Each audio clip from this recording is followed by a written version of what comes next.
처음에 하셨던 것처럼 구두 안내에 따라서 하는 그런 수업이 있어요. 그걸 Awareness through Movement라 그래요. 그래서 움직임을 통한 자각이다. 그리고 또 하나의 방식은 접촉을 통해서 이제 학습자와 교사가 이제 같이 작업을 하는 이제 그런 과정이에요. 이 과정의 이점은 불필요한 힘을 내려놓는다는 게 정말 쉽지가 않아요. 특히 만성적으로 통증이 있으셨거나 몸에 어려움이 있으셨던 분들은 그 풀어낸다는 게 정말 쉽지가 않아요. 저희가 발달 과정 수업도 좀 하는데요. 생각을 해보면 아기들의 발달 과정과 그래서 아기들이 태어나서 밟아가는 그런 움직임의 시퀀스와 우리는 완전히 다른 상태죠. 근데 우리도 발달 과정이라고 생각을 해볼 수가 있겠더라고요. 지금부터 발달을 하는 거죠. 그런데 우리는 아기처럼 시작할 수가 없죠. 왜냐하면 너무 불필요한 걸 많이 걸머지고 있다는 거거든요. 그래서 불필요한 것부터 걷어내는 게 우리의 발달 과정의 첫 과정이고 첫 단계여야 할 것이고, 그런 걸 혼자서 하기 힘드실 때 교사와 함께할 쪽엔 아무것도 안 해도 되기 때문에 정말 아무것도 하지 않으면서 가벼움 속에서 생겨나는 움직임이 어떤 건가 하는 걸 맛보실 수가 있어요. 그냥 편안하게 무게는 지면에 다 내려놓으시고요. 숨 들어오고 나가는 걸 느끼시고요. 제가 이렇게 여기까지만 오는 이유는 우리 김종효 선생님이 제가 여기에서부터 더 가려면 힘을 더 써야 되거든요. 그러니까 정말 쉽고 편한 만큼만 오는 거예요. 정말 쉽고 편하게 가지는 게 어디까지인지, 그렇다면 왜 여기까지인지, 이게 구조적 한계인지, 아마 구조적 한계는 아닐 거예요. 그렇다면 김 선생님이 무언가를 하기 때문에 아마 더 오지 않는 걸 거예요. 그렇다면 어디를 풀어낼 수 있을까 생각해 보실 수 있어요. 여기까지 왔어요. 이게 나의 한계인가? 편안하게 호흡하면서 무게가 놓여 있는데 느끼면서 조금 더 가려면 어디를 더 이완할 수 있을까? 그럴 때 조금 더 올 수 있었어요. 그래서 힘으로가 아니고 풀어내기 때문에. 네, 묘추에 통증 있으세요? 그러나 두려움이 있는지, 조금 더 가면 어떻게 될지. 한계에서 싸우는 게 아니고 힘으로 그걸 넘어서는 게 아니고 부드러움, 쉬움, 그 쉬움의 영역을 확장시켜가는 거죠. 그래서 한계가 점점 더 한계점이 높아지죠. 그래서 이제는 움직임이 여기까지 이제 생기는 게 보이시죠? 그래서 이렇게 더 하게 되는 건 힘을 더 써서가 아니고 풀어내기 때문이라는 거. 풀어내기 위해서는 자기가 어디에 불필요하게 힘을 주고 있는지를 알아야 된다는 거. 근데 지금은 제가 말을 많이 하고 있지만 개인 레슨 할 적에는 이게 언어를 넘어서서 한 체계와 또 하나의 체계가 단순히 움직임을 통해서 움직임의 대화가 이루어져요. 그러면서 조금씩 그 사람의 가능성을 같이 탐구하고 가능성을 확장시켜가고 내려놓으시고, 그리고 한 가지 보여드릴게요. 선생님들 다리 펴고 세우고 할 때 이렇게 쭉 폈다가 무릎 천장 향한 상태에서 이렇게 세우고 하셨잖아요. 그렇게 했을 때와 무릎이 바깥쪽으로 좀 기울어지면서 발의 바깥쪽에 지면을 누르고 있는 상태에서 이렇게 할 때와 이렇게 무릎을 바깥쪽으로 기울일 때 골반도 좀 기울어지죠. 그럴 때 무게가 발에 실리게 돼요. 그러면서 다리를 펼 수가 있어요. 그래서 무게를 다리에서 해결하기 때문에 허리에 긴장이 갈 필요가 없어요. 근데 여러분들이 일단 누워서 한번 해보시면 느끼시겠지만 무릎이 천장을 향한 상태에서 하는 것과 이렇게 하는 데 있어서는 허리에 굉장히 큰 차이가 있고요. 뭐 건강하시고 뭐 이래도 안 아프고 저래도 안 아프고 하면 별 차이가 없이 이렇게 하실 수 있으시겠지만, 여기에 정말 통증이 문제, 삶을 힘들게 한다 그러면 이건 굉장히 큰 차이를 만들 수 있어요. 머리를 조금 한쪽으로 굴리시면서 양쪽 무릎을 제가 아까 인도 드렸던 것처럼 오른쪽이 편하신 것 같아요. 오른쪽으로 구부리시면서 옆으로 돌아 누우실게요. 그래서 요추에 한순간 힘이 들어가지 않게. 그렇죠. 그러면 앉으시고 또 잠시 앉아 계세요. 그리고 어떻게 여기에서부터 일어서시고 싶은지 생각해 보시고 몸에 가장 친절한 방식으로 한번 서보세요. 잠시 쓰셔서 발과 지면과의 접촉 느껴보시고, 자, 이제 다들 가셔서 이제 자기 자신에게 이 정도로 친절하게, 제가 선생님께 꽤 친절했던 것 같죠?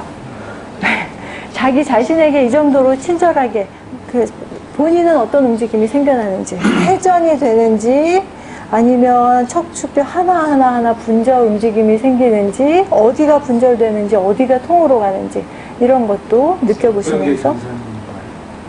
정상이요? 이상적인 건 있을 거예요. 그렇죠? 이상적인 걸 생각을 해본다면, 이상적인 건 만약에 어린아이고 뭐 컴퓨터 이미지고 그렇다면 골반이 같다면 아래쪽부터 차례 가겠죠. 그런데 그게 선생님한테 좋은 거냐? 선생님의 몸이 그걸 할 수 있는 상태가 아닌데 그걸 억지로 시킨다. 그러면 좋지 않을 수도 있죠. 그래서 모든 사람에게 다 다르다는 거죠. 그래서 자기의 길을 찾아간다는 거예요. 지금 자기 상태에 맞게 이상적인 것을 찾아서, 그래서 모든 사람의 길은 달라요. 모든 사람의 구조가 조금씩은 다 다르기 때문에. 이제 이런 거 생각하시면서, 그럴 때 또 척추에 늑골이 연결이 되어 있으니까 늑골이 반응하지 않을 수는 없을 거예요. 어떻게 반응하는지, 그런 게 어디까지 전개되는지. 아까 선생님 같은 경우엔 여기까지뿐이 움직임이 없었어요. 그 말은 여기까지만 움직인다는 말뿐만이 아니고 여기에서는 능동적으로 막는다는 것도 의미를 해요. 그런데 보통 문제가 생기는 것, 그게 바로 요추 부위셨는데요. 우리 몸에 통증으로 드러나는 부위들이 바로 그렇게 갈등이 있는 부위예요. 움직임이 있는데 움직임을 멈추는 곳. 그것도 힘이 가해지는 거거든요. 그렇게 가해진 힘, 몸 안의 갈등은 그냥 없어지지 않아요. 움직임이 전개되지 않고 마는 게 아니고 우리 몸을 망가뜨려요. 그래서 목에도 그렇고 요추에도 그렇고 이제 통증, 나이 들면서 생활병이 오는 경우가 많이 있죠.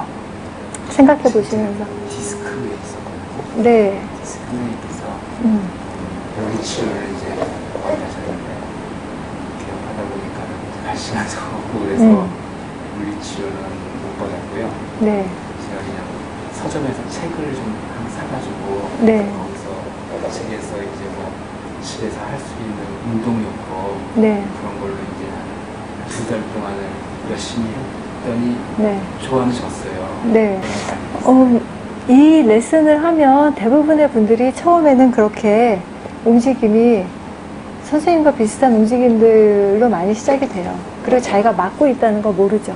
그래서 그걸 알아가는 과정이고, 이걸 레슨을 통해서 자기가 뭘 하는지 아는 거.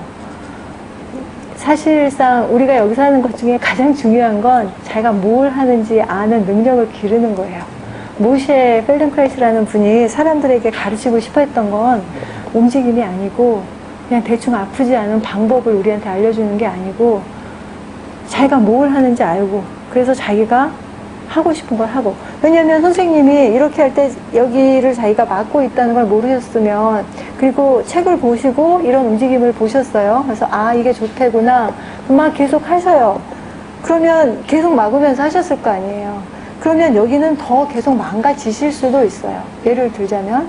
그래서 자신이 뭘 하는지 모르면 하고 싶은 걸 할 수 없다는 얘기예요. 그러니까 선생님은 건강을 원하셨는데 이 상태에서 자기가 사실은 내 몸 안에서 그런 컨플릭트를 만들어내고 있다는 걸 몰랐으면 또 다른 걸 해보실 수가 없는 거죠.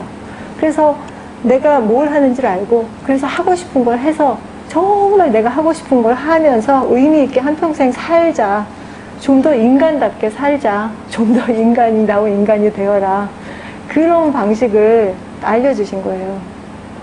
요가를 해도 그게 되지 않고, 무술을 해도 그게 되지 않고. 왜냐면 그냥 따라하게 하잖아요.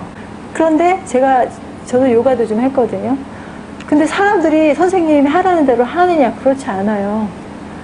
굉장히 힘이 들어가는 자세를 많이 하는데 삐뚤어져 있는 상태에서 하는 경우가 굉장히 많아요. 그렇다면 그 운동을 안 하는 것보다 몸의 불균형은 더 커질 수도 있어요. 그러니까 어떻게 하느냐가 중요한 건데, 그래서 여기서는 여러분들이 선생님이 어떻게 하는 게 맞느냐, 선생님 마음대로 하시면 돼요. 그런데 이렇게도 우리가 추구하는 건 분절로도 할 수 있고 회전으로도 할 수 있고, 그랬을 때 선생님의 의도가 뭐냐에 따라서, 의도가 다리를 이렇게 기울이고 싶은 게 의도라면 그러면 최소한의 에너지로 최대한을 할 수 있는 게 어떤 길인가, 그게 또 길잡이가 돼요. 그래서 최소한의 힘으로 갔을 쪽에는 어떻게 될 것인가, 아마도 분절일 거예요. 아마도가 아니고 뭐 물리학적으로 보면 분절이죠. 여기는 무게가 있으니까 내려놓여 있고 여기서 당기는 만큼 차례 오겠죠. 그랬을 적에 그 다음에 선생님 원하시는 대로 하시면 된다는 얘기예요. 그래서 기분 뭐 이렇게 하면 회전도 될 것이고, 그래서 회전을 원하시면 회전을 하시고, 이렇게 해서 일어나 앉으시고 싶다 그러면 회전이 될 수도 있겠죠. 그냥 내가 좀 비트고 싶은, 그 비틀어서는 몸 좀 스트레치하고 싶다 그러면 그게 될 수도 있고. 그래서 저희가 사실상 해드리는 건 본인이 뭘 하는지 알고, 그래서 하실 수 있는 거, 선택하실 수 있는 옵션을 가지실 수 있게 안내해 드리는 게 그 정말 그 아래에 깔려 있는 저희의 의도예요. 그런데 모시고자 해서 뭐 이완과 정렬과 뭐 스트레스 풀립니다. 이제 그걸 내걸고 이제 좀 모셨죠. 저희는 운동 치료를 하고 있는데요. 네. 그래서 저에 대해 몸에 대해서 가장 시급한 게 코어 근육이 없어서, 네. 그래서 지금 이렇게 뼈가 네. 제자리로 못 오고, 네. 그래서 또 근육을 기르는 게 가장 구성으로 네. 강조를 하거든요. 네. 그래서 이제 그런 동작을 하면 힘든데 그런 걸 힘들어도 근육을 꼭 지금 길러야 되는, 그게 시작이라고 해서. 그래서 발달 과정이라고 생각을 해본다면 아기들도 코어 근육이 필요하고요. 우리 다 살아가려면 코어 근육이 필요해요. 그리고 아기들은 그 태어나서 그 첫 1년 동안 아마 코어 운동 제일 많이 할 거예요. 우리가 태어나서 지금까지 코어 운동 제일 많이 했던 때가 아마 그 생후 1년이었을 거예요. 그 아이들이 밟아가는 그 코어 운동의 순서와 우리가 밟아야 하는 순서는 또 다를 거예요. 양 다리를 한쪽으로 기울여 보세요. 오른쪽으로 기울여 보세요. 자, 이때 복부에서 뭘 하고 있는지, 등판에서 뭘 하고 있는지 한번 느껴보세요. 계속 가보세요. 자, 여기에서 근육이 작업을 하지 않고 있다면 어떻게 되겠어요? 툭 떨어져 버리겠죠. 네. 돌아와 보세요. 돌아올 땐 어떻게 돌아오게 되는 건지. 지금 우리가 하는 건 돌아올 수 있는 만큼만 갔다가 왔다 이렇게 하고 있죠. 어디가 움직이는 거예요? 툭 떨어지지 않는 건 여기에서 잡아주기 때문이고요. 돌아오는 건 다리의 힘이 아니고 여기에서 당겨준다는 얘기예요. 그래서 그야말로 코어 운동을 하시는 거예요. 여기 펠딩크라이스에서 하는 모든 레슨들은 몸의 구조와 기능에 맞는 과학적인 레슨들이에요. 이분이 물리학 박사이셨고 엔지니어이셨고 거기에다가 바이오미케닉스라든지 신경학이라든지 발달과학, 약간 공부가 취미셨던 분이셔가지고 굉장히 체계적이고 과학적이게 이 레슨들이 구성이 되어 있어요. 그래서 정말 몸에 좋은 움직임들이에요. 그래서 모든 게 코어 운동이 돼요. 여기서 하는 해과학적 공부, 이제 그러면 단순하게 하는데요. 작업의 분배에 대해서 얘기를 많이 해요. 작업의 분배를 어떻게 할 것이냐. 큰 일은 큰 곳에서 하고, 바깥 부분은 섬세한 일을 한다는 거죠. 우리의 손, 목, 방향을 잡는 그런 일을 하는 거지, 머리의 무게를 목이 감당하라고 목을 이렇게 만들어 놓은 게 아니거든요. 그런데 이제 목 빼고 이제 머리를 목으로 하려고 그러니까 사람들 목 디스크 걸리고 이제 이러는 거죠. 그래서 다 기능에 맞게 구조와 기능과 의도의 통합이라고 또 저희는 얘기를 해요. 그래서 큰 일은 큰 근육이 그렇게 몸을 쓸 수 있게 점점 이제 훈련을 해가는 거죠.